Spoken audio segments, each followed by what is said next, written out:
Hello friends, आज हम class 10 science chapter 11 the human I and the colourful world start करेंगे। सबसे पहले हम इसका इंट्रोडक्शन पढ़ लेते हैं। You have studied in the previous chapter about refraction of light by lenses. आपने पिछले चैप्टर में लेंसेज के द्वारा जो लाइट का रिफ्रैक्शन होता है उसके बारे में स्टडी की थी। रिफ्रैक्शन यानी जब लाइट एक मीडियम से दूसरे मीडियम में ट्रांसफ़र होती है तो उसके एंगल में जो चेंज आता है उसे रिफ्रैक्शन कहते हैं। You also studied the nature, position and relative size of image formed by lenses. आपने साथ साथ जो लेंसेज के द्वारा जो इमेज बनती है उन इमेज के नेचर के बारे में पढ़ा था, उनकी पोजीशन कहाँ पर वो बनेगी और उनका साइज क्या होगा इसके बारे में आपने पढ़ा था। How can these ideas help us in the study of the human आई। तो ये सब आइडियाज़ लेंस की जो स्टडी है ये हमें ह्यूमन आई को पढ़ने में किस तरीके से मदद करती है। The human eye uses light and enable us to see object around us. जो ह्यूमन आई है वो लाइट का इस्तेमाल करके हमारे आसपास जितने भी ऑब्जेक्ट हैं उन्हें देखने में मदद करती है। It has a lens in its structure. और ह्यूमन आई होती है इसमें एक लेंस पाया जाता है। अब इसमें क्वेश्चन पूछा जाता है कि ह्यूमन आई में कौन सा लेंस होता है, कॉनकेव या फिर कॉन्वेक्स लेंस। ये हमें याद रखना है, ह्यूमन आई में हमेशा कॉन्वेक्स लेंस होता है। What is the function of the lens in a human आई। फिर क्वेश्चन पूछा गया कि ह्यूमन आई में लेंस का क्या फंक्शन है। How do the lenses used in spectacles correct defects of vision. और स्पेक्टिकल्स यानी चश्मों में जो लेंस यूज़ किए जाते हैं वो विज़न के डिफेक्ट्स यानी आंखों की जो कमियां होती है उनको किस तरीके से ठीक करते हैं। Let us consider these question in this chapter. इन सभी क्वेश्चन को हम इस चैप्टर में पढ़ेंगे। We have learned in the previous chapter about light and some of its properties. पिछले चैप्टर में हमने लाइट के बारे में पढ़ा था और उसकी कुछ प्रॉपर्टीज़ के बारे में पढ़ा था। In this chapter we shall use these ideas to study some of the optical phenomena in nature. इस चैप्टर में हम इन सभी आइडियाज़ का जो हमने पिछले चैप्टर में पढ़े थे उनका इस्तेमाल करेंगे नेचर में जो ऑप्टिकल फिनोमिना हो रहे हैं, मतलब नेचर में जो लाइट से रिलेटेड फिनोमिना या प्रोसेस हो रहे हैं उनको समझने के लिए इस्तेमाल करेंगे। We shall also discussed about rainbow formation, splitting of white light and blue colour of the sky. साथ ही साथ हम रेनबो किस तरीके से बनता है, इंद्रधनुष, और वाइट लाइट स्प्लिट कैसे होती है यानी वाइट लाइट उसके जो कॉन्स्टिट्यूएंट कलर्स होते हैं विबज्योर उसमें किस तरीके से वो बढ़ती है। साथ ही साथ स्काई का जो कलर होता है आसमान का वो ब्लू क्यों होता है ये भी हम पढ़ेंगे। तो इसमें सबसे पहला टॉपिक है ह्यूमन आई, मनुष्य की आँख। The human I is one of the most valuable and sensitive sense organ. जो ह्यूमन आई है वो सबसे ज़्यादा वैल्यूएबल यानी कीमती और सबसे ज़्यादा सेंसिटिव ऑर्गन है। It enable us to see the wonderful world and the colours around us. Human eye की मदद से हम हमारे आसपास जो वंडरफुल संसार है, विचित्र संसार है, उसको देख सकते हैं और साथ ही साथ हमारे आसपास जितने भी कलर हैं उनको भी हम ह्यूमन आई की मदद से देख सकते हैं। On closing the eyes we can identify object to some extent by their smell, taste, sound they make और बाय टच। अगर हम अपनी आंखें बंद कर लें तो आसपास हमारे जो ऑब्जेक्ट हैं उनको हम काफ़ी हद तक उनकी स्मेल की मदद से यानी उनकी सुगंध की मदद से, उनके टेस्ट की मदद से, उनकी आवाज़ की मदद से और उनको टच करके काफ़ी हद तक पहचान सकते हैं। It is however impossible to identify colours while closing the eyes. लेकिन ये बिल्कुल इम्पॉसिबल हो जाता है अगर हम आंखें अपनी बंद कर लें तो हम कलर्स को नहीं आइडेंटिफाई कर सकते, क्योंकि कलर्स को ना तो हम स्मेल कर सकते हैं, ना टेस्ट कर सकते हैं, ना उनकी आवाज़ हम सुन सकते हैं, कलर्स की कोई आवाज़ नहीं होती, ना कलर्स को हम टच कर सकते हैं। तो आंखें बंद करके कलर्स को पहचानना बहुत मुश्किल हो जाता है।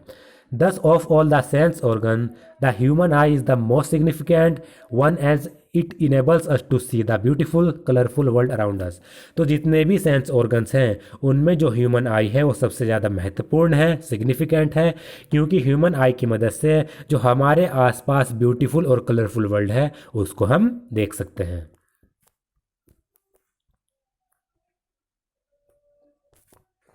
The human I is like a camera.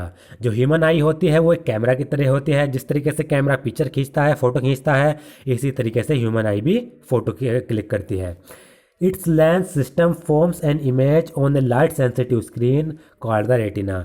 और ह्यूमन आई में जो लेंस होता है, लेंस सिस्टम, वो ह्यूमन आई की एक लाइट सेंसिटिव स्क्रीन होती है जिसको रेटिना कहते हैं। तो ये लेंस क्या करेगा, ये लेंस क्या करेगा, इमेज बनाएगा उस रेटिना पर। ये आप देख सकते हैं, ये ह्यूमन आई का लेंस है। ये कोई चीज़ हमने देखी, ये लेंस क्या करेगा, उसको कैद कर लेगा, उसकी पिक्चर को कैद कर लेगा। और लेंस क्या करेगा, उस ऑब्जेक्ट की जो पिक्चर है उसको इस वाली स्क्रीन पर, ये आप देख सकते हैं रेटिना, ये रेटिना जो स्क्रीन है यहाँ पर उसको प्रोड्यूस कर देता है। Light enters the I through a thin membrane called the cornea.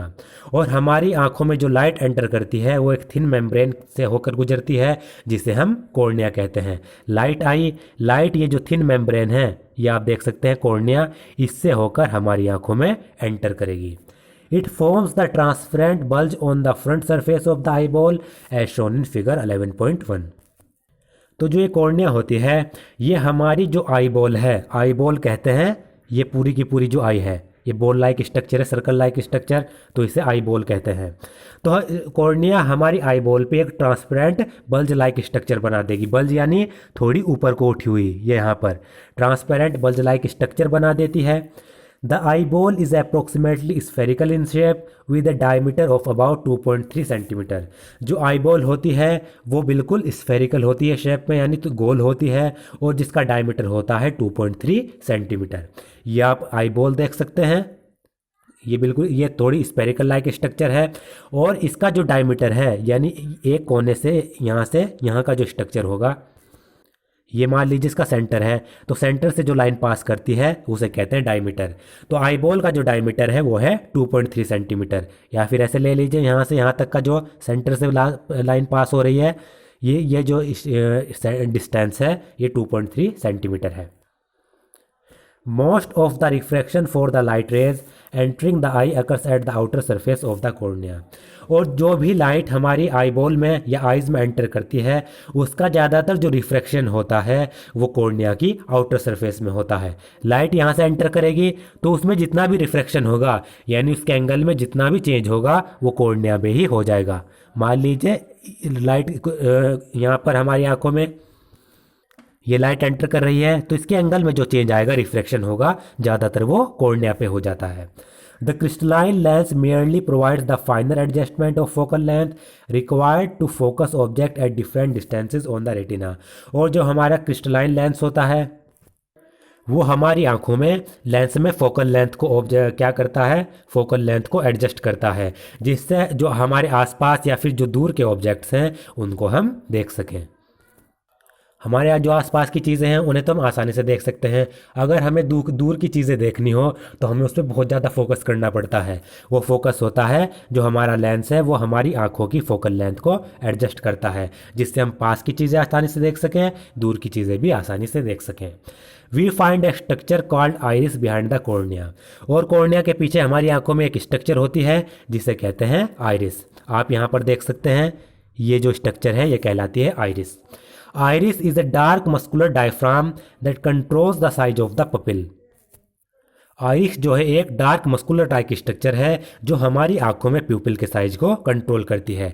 Diaphragm यानी एक ये डोम लाइक स्ट्रक्चर है। आप यहाँ पर देख सकते हैं लेंस में होता है ये पपिल। क्या होता है, पपिल का काम क्या होगा, जो हमारी आंखों में जो लाइट एंटर कर रही है उसकी क्वांटिटी को और उसके अमाउंट को क्या करेगा, पपिल रेगुलेट करेगा कि कितनी लाइट हमारी आंखों में आनी चाहिए और कितनी लाइट नहीं आनी चाहिए। The प्यूपिल regulate and control the amount of light entering the I.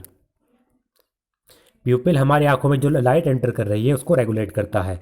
The eye lens forms an inverted real image of the object on the retina. हमारी आंखों में जो लेंस है वो किसी भी ऑब्जेक्ट की रेटिना पर एक इन्वर्टेड और रियल इमेज बनाता है। रियल इमेज बनाएगा लेकिन इन्वर्टेड बनाएगा। अगर ऑब्जेक्ट हमें सीधा दिखाई दे रहा है तो रेटिना पर इमेज कैसी बनती है, उल्टी बनती है लेकिन रियल बनती है।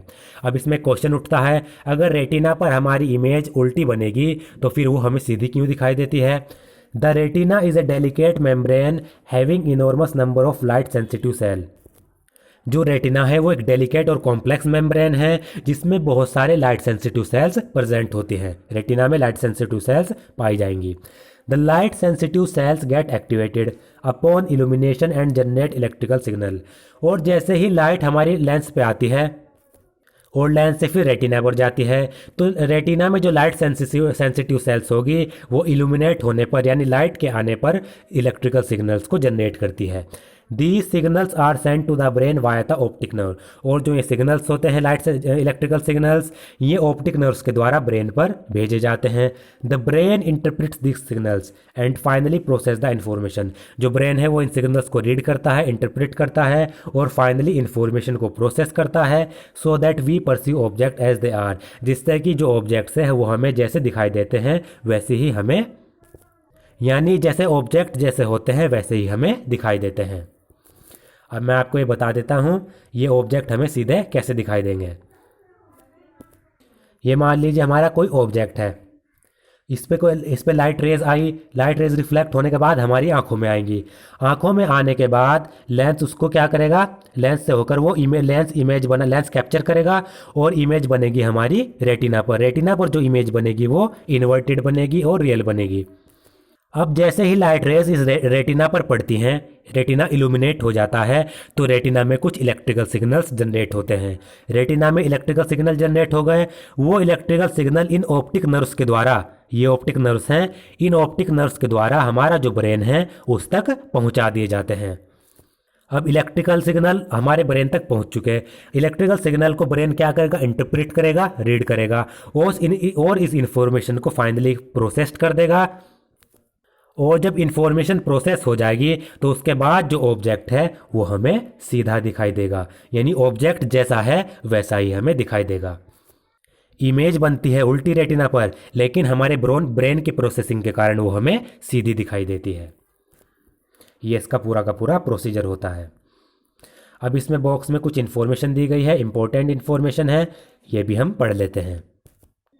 Damage to or malfunction of any part of the visual system can lead to significant loss of visual functioning. जो हमारा विजुअल सिस्टम है यानी आइज़ का जो हमारा सिस्टम है, अगर उसमें कोई भी पार्ट डैमेज हो जाए या किसी भी पार्ट में कमियां आ जाएं तो उससे हमारे देखने की क्षमता भी खराब हो सकती है. For example, if any of the structure involve in the transmission of light like the cornea, pupil, eye lens, aqueous humor and vitreous humor, or those responsible for conversion of light to electrical impulse like the retina or even the optic nerve that transmit these impulse to the brain is damaged, it will result in visual impairment. Example के तौर पर अगर कोई भी structure जो light के transmission यानी transfer में इन्वॉल्व होती है, जैसे कि cornea, प्यूपिल, eye lens, aqueous humour और विट्रस ह्यूमर, या फिर वो स्ट्रक्चर जो लाइट को क्या करती हैं, इलेक्ट्रिकल इम्पल्स में कन्वर्ट करती हैं.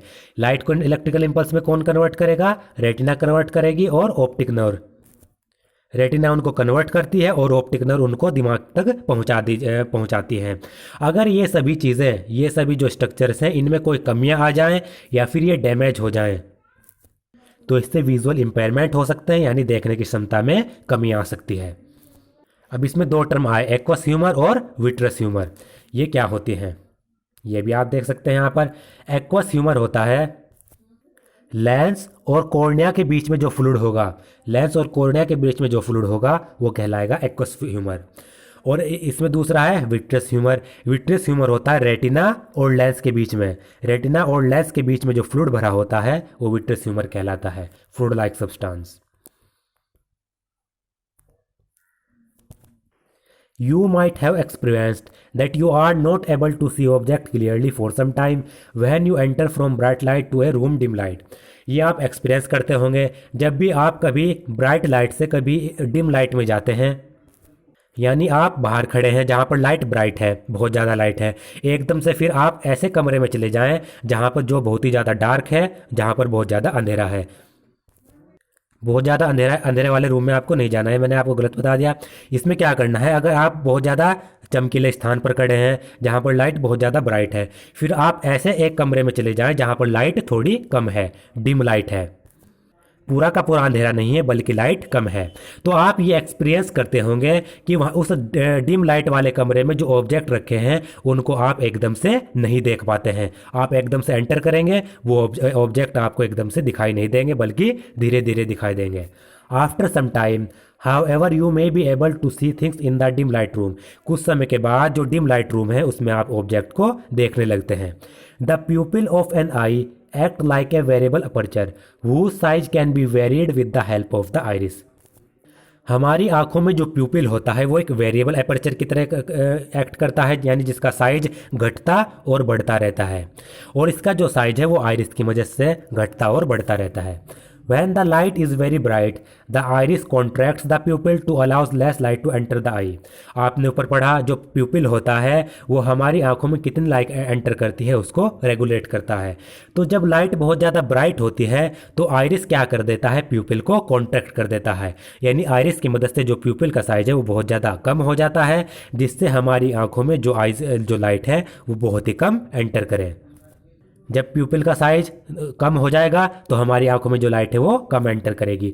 However in dim light the iris expand the pupil to allow more light to enter the eye. लेकिन जब लाइट डिम होती है यानी लाइट बहुत ही ज़्यादा कम होती है तो आइरिस क्या कर देता है, प्यूपिल को बढ़ा देता है, एक्सपेंड कर देता है, प्यूपिल का साइज बढ़ जाता है, जिससे हमारी आंखों में और ज़्यादा से ज़्यादा लाइट एंटर कर पाए। दस the प्यूपिल open completely through the relaxation of the iris. तो जब आइरिस पूरा का बहुत ज़्यादा रिलैक्स हो जाता है तो जो हमारा प्यूपिल है हमारी आंखों में वो पूरा का पूरा कम्प्लीटली ओपन हो जाता है, यानी एक्सपेंड कर जाता है।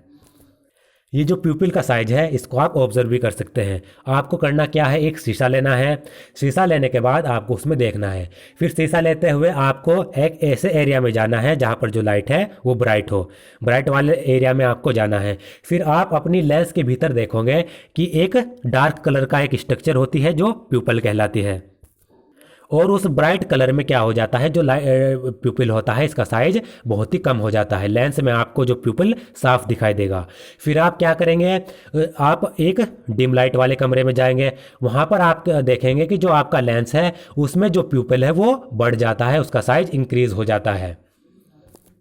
तो ये आइरिस की मदद से होता है। दोस्तों आज का मेरा वीडियो अगर आपको पसंद आया तो प्लीज़ मेरे चैनल को सब्सक्राइब करें और इस वीडियो को ज़्यादा से ज़्यादा शेयर करें।